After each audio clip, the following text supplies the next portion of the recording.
Settle into the quiet rhythm of your own breathing. Before you absorb another word, take a solitary moment to scan the physical landscape of your body.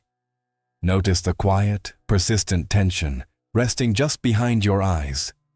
Feel the tightness locked into the hinge of your jaw and the subtle defensive elevation of your shoulders. You are carrying an invisible cognitive weight, a constant hum of nervous energy that buzzes beneath your skin from the moment you wake until the moment you finally drift into an uneasy sleep. If you have sought the quiet shelter of this sanctuary today, it is because your mind is fundamentally exhausted. You are suffering from the normalized modern disease of chronic overthinking. We have been taught to treat our daily existence like a complex mathematical equation that must be mechanically solved.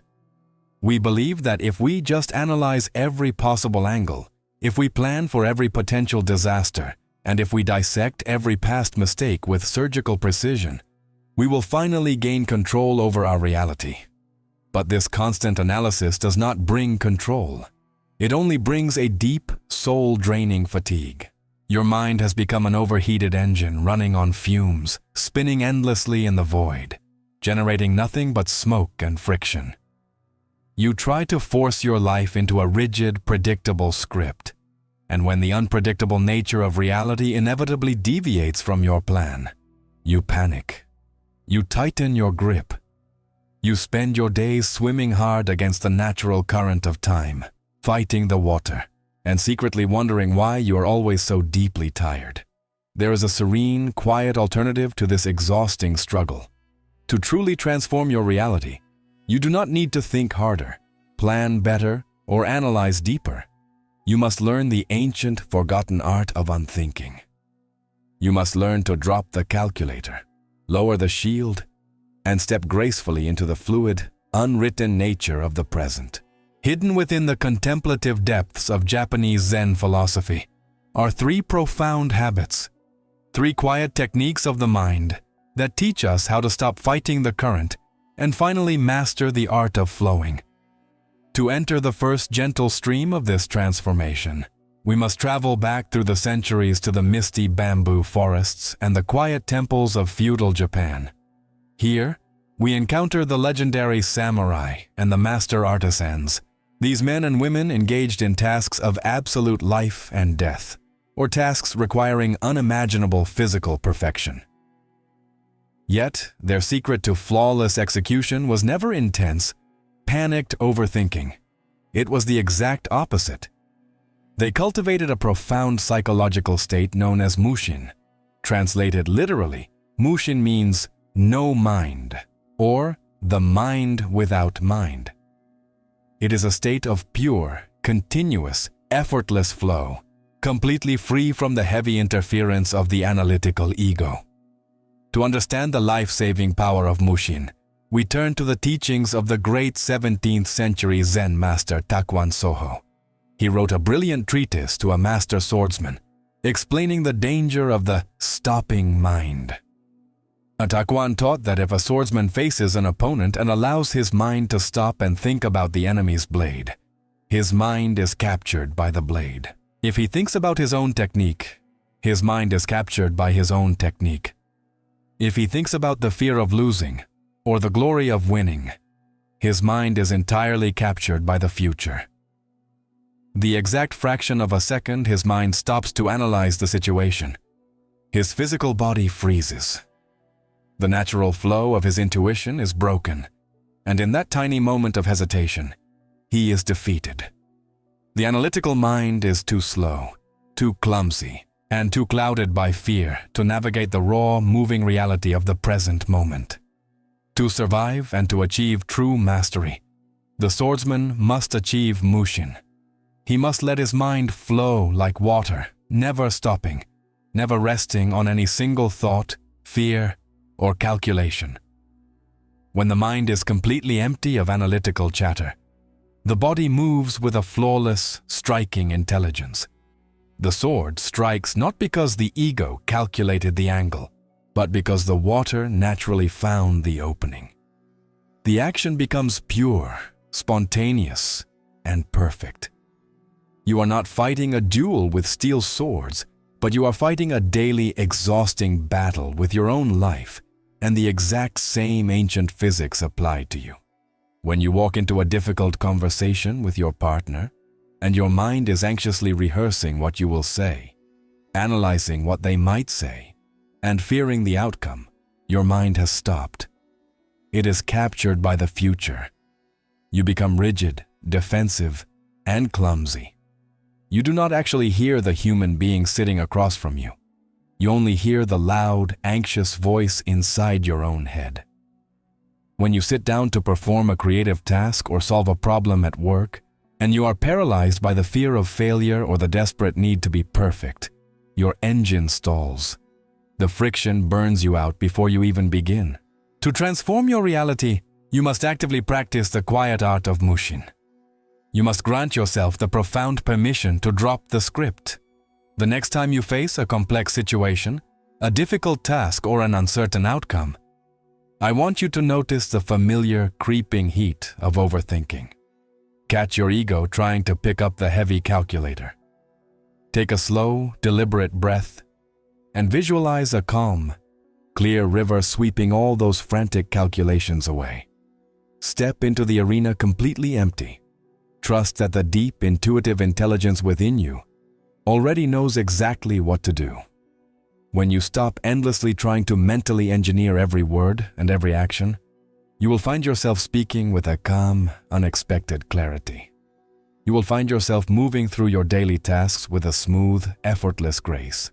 The exhausting friction in your chest will simply evaporate because you have finally stopped telling the water how to flow, and you have simply allowed yourself to become the water. As the soothing coolness of Mushin washes over your tired nervous system, bringing the overheated engine of your mind to a peaceful, quiet halt, the river naturally carries us into the second profound current of Zen wisdom. Here, we must confront the silent, invisible ghost that haunts almost every single hour of our modern existence. We are a society of wandering ghosts. We possess physical bodies that navigate through crowded streets, sit at wooden dinner tables, and rest in warm beds. But our vital energy is rarely, truly there. We have mastered the exhausting habit of being physically present while remaining entirely mentally absent. You sit across from the people you deeply love, but you do not hear the subtle cadence of their voice. Instead, you are silently listening to the echoing replay of an argument from yesterday, or you are anxiously rehearsing a difficult conversation scheduled for tomorrow. We treat the mundane, beautiful reality of the current moment as if it were merely a frustrating waiting room. We view it as an inconvenient, boring obstacle that we must somehow endure until we finally reach an imaginary, mythical future where our real life will supposedly begin. We tell ourselves that we will finally be happy when the weekend arrives, when the promotion is secured, or when the perfect relationship manifests. This chronic, habitual absence creates a hollow, echoing void in the center of our chest. It is the terrifying, silent realization that the sand is slipping rapidly through the hourglass, and we are missing the entire experience of being alive because we are too busy looking the other way. To cure this haunting absence and pull our wandering spirits firmly back into the undeniable reality of our physical bodies, we must look to the quiet, disciplined beauty of the traditional Japanese tea ceremony. In the 16th century, the great master Sen no Rikyu formalized a concept that sits at the very heart of Zen aesthetics and human mindfulness. It is a 4-character idiom known as Ichigo Ichie. Translated delicately, it means one time, one meeting, or in this lifetime, only this exact moment. To truly grasp the profound depth of this concept, we must remember the legendary story of Master Rikyu and the morning glories. It is said that Rikyu cultivated a garden filled with thousands of magnificent blooming morning glories. The powerful warlord Toyotomi Hideyoshi heard of this breathtaking sight and demanded to see it, instructing Rikyu to host him for a morning tea ceremony. When the warlord arrived at the temple gates expecting a vast ocean of vibrant flowers, he was shocked and furious. Rikyu had cut down every single morning glory in the garden. The ground was entirely bare, stripped of all its color. Enraged and insulted, Hideyoshi stormed into the tiny, dimly lit tea room, fully prepared to punish the master. But as the warlord ducked through the low door and looked into the shadowy alcove, he stopped dead in his tracks. There, illuminated by a single shaft of pale morning light, resting in a simple, rustic bronze vase, was one solitary, flawlessly perfect morning glory. Rikyu had intentionally removed the overwhelming, chaotic distraction of the thousands of flowers to forcefully anchor the warlord's wandering mind onto the miraculous, unrepeatable beauty of a single bloom. The master understood a quiet truth. When we are surrounded by endless abundance and constant noise, we become blind. We stop seeing the miracle because we assume there will always be another flower, another day, another moment, by leaving only one morning glory. Rikyu taught the warlord the essence of Ichigo Ichie. This specific flower will wilt by sunset. This specific gathering will never, ever happen again in the history of the cosmos. Even if the exact same people gather in the exact same room tomorrow afternoon, the universe will have shifted. The angle of the sun will be slightly different. The guests themselves will be one day older, carrying altered thoughts and shifting cells. Therefore, the master treats the preparation of the tea with a profound, almost heartbreaking reverence. He anchors his entire soul into the precise, sweeping movement of the bamboo whisk. He honors the asymmetrical ceramic bowl. The pouring of the tea is not a chore on a checklist. It is the only task in the world. You must deeply realize that your entire life is a continuous, fleeting tea ceremony. Every single breath you draw into your lungs is Ichigo Ichie. The mundane, ordinary moments of your daily routine, the quiet, solitary drive to work in the morning rain, the simple act of washing soapy dishes at the kitchen sink, the sound of a loved one breathing softly next to you in the dark. These are not frustrating delays. These are unique, unrepeatable miracles that are dying the exact second they are born. When you rush blindly through your day, constantly checking the clock, endlessly staring at a glowing screen, living in the synthetic ghost world of tomorrow, you are carelessly throwing away the only real possession you actually hold. The past is nothing but a fading memory trace locked in your neurological pathways. The future is nothing but a speculative simulation generated by your anxious imagination. The only place where life actually breathes, moves, and exists is in the razor-thin sliver of the eternal now. To master the art of flowing with life, you must perform the radical, courageous act of waking up. You must pull your fragmented mind out of the imaginary future and anchor it firmly into the physical texture of right now. The next time you sit down to drink a simple cup of coffee, practice Ichigo Ichie. Do not look at your phone. Do not strategically plan your afternoon. Pull your awareness down into your fingertips. Feel the comforting, radiant warmth of the ceramic mug seeping into your skin. Watch the pale, curling steam rising upwards into the cool air. Notice the dark, earthy aroma. Taste the warm liquid as if you are a traveler who has just arrived on this planet and is experiencing this exact flavor for the very first time. When you decisively strip away the dull, gray filter of familiarity and actually pay profound attention to the present moment, a miraculous transformation occurs in your nervous system. The heavy boredom vanishes. The chronic anxiety, which requires the oxygen of the future to survive, simply dissolves. You realize that you do not need to constantly chase spectacular, adrenaline-fueled external events to feel genuinely alive. A quiet, supreme peace washes over you because you finally understand that the beautiful destination you have been exhausting yourself trying to reach has been hiding quietly right here, in the simple palm of your hand, the entire time.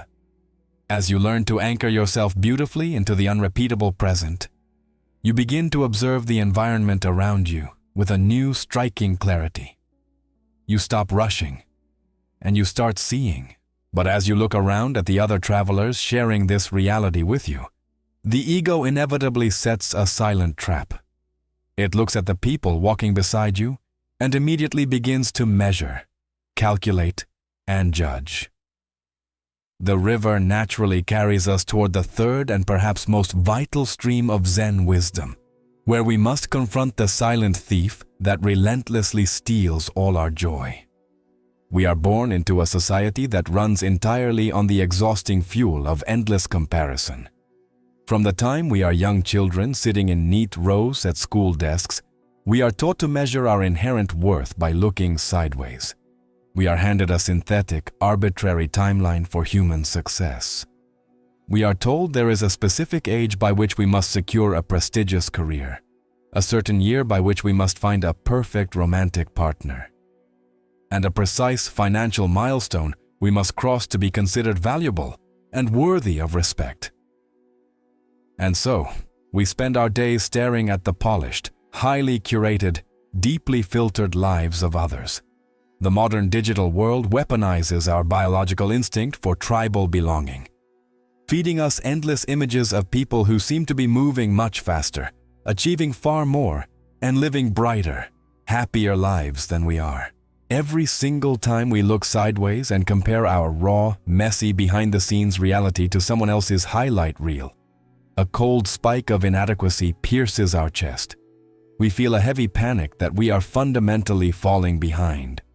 We believe we are broken because our own unpredictable, winding reality does not match the clean, straight lines of someone else's map. This chronic, obsessive comparison is a tragic rejection of your own inherent nature. It creates deep friction because you are trying to force your unique river to flow through a riverbed designed for an entirely different landscape.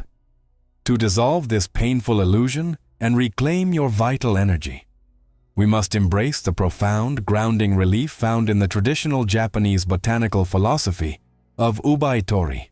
Oubaitori is an elegant, ancient idiom written with 4 distinct kanji characters: cherry, plum, peach, and apricot.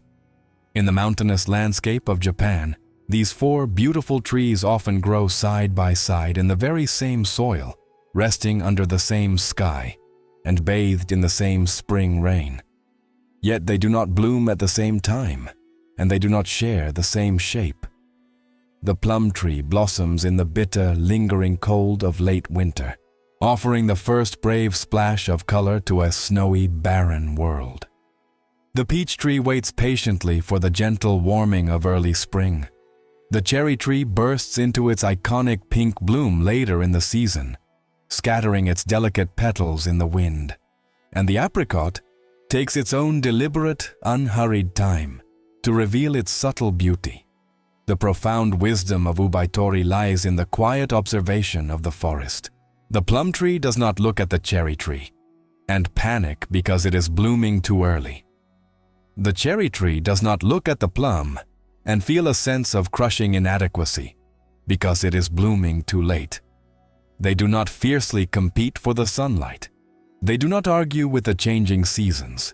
They possess the supreme, effortless intelligence of nature.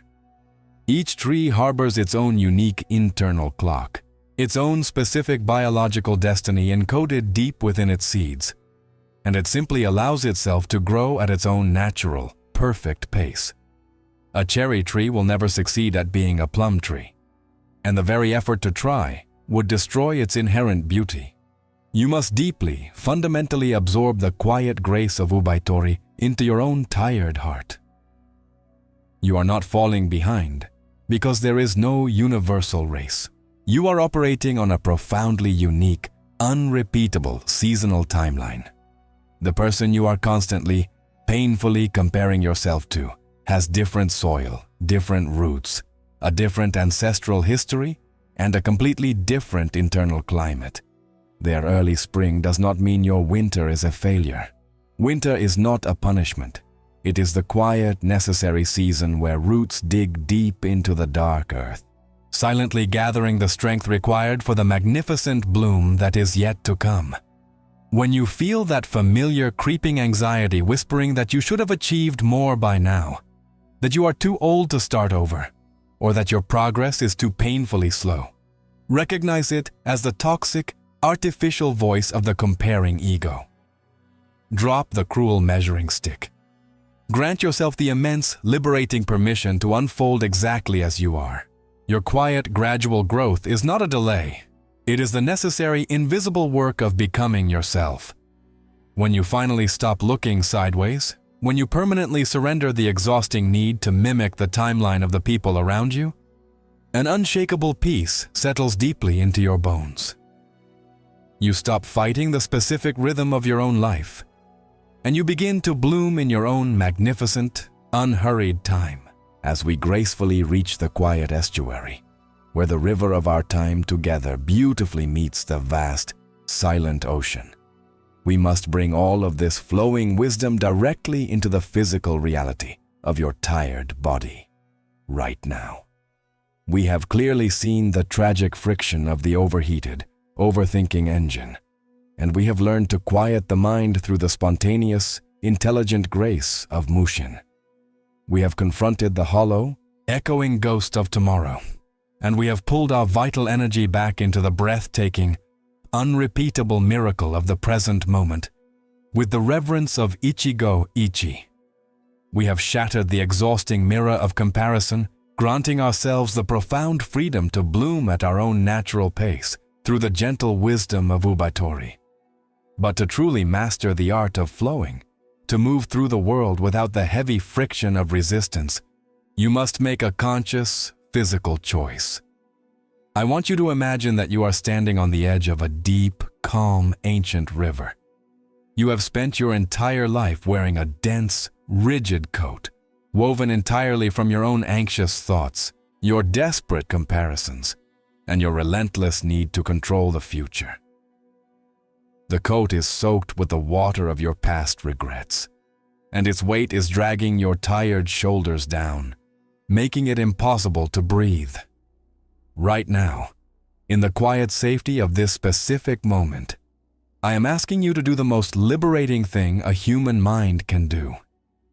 Simply unbutton the coat. Let the soaked, restrictive fabric slip off your shoulders and fall onto the riverbank. Step barefoot into the clear, gentle current. Feel the cool water moving effortlessly around your ankles. Expose your vulnerable chest to the open air. Do not try to anxiously swim upstream. Do not try to build a rigid wall to stop the water. Just lay back, spread your arms wide to the open sky, and let the intelligent, ancient river carry your weight. When you finally stop crashing against the immovable rocks of reality, a profound miracle occurs in your physical nervous system. You realize the gravity of the universe already knows the exact path to the ocean, and you do not need to constantly fight the current to arrive exactly where you are meant to be. If the racing noise in your mind has found a moment of genuine, quiet relief in this sanctuary today, we warmly invite you to subscribe to our channel. We are carefully building a peaceful refuge here, a place to rest your anxious heart away from the screaming demands of the modern world. Before you close this video and step gently back into the beautiful flow of your life, I have one final request. Leave a quiet word in the comments below. Tell me, which of these three burdens, overthinking, distraction, or comparison, are you finally leaving behind in the water today? Naming your burden is the final step in letting the current carry it away. Drink a large glass of cool water. Unclench your jaw, drop your shoulders. You are perfectly safe to just flow.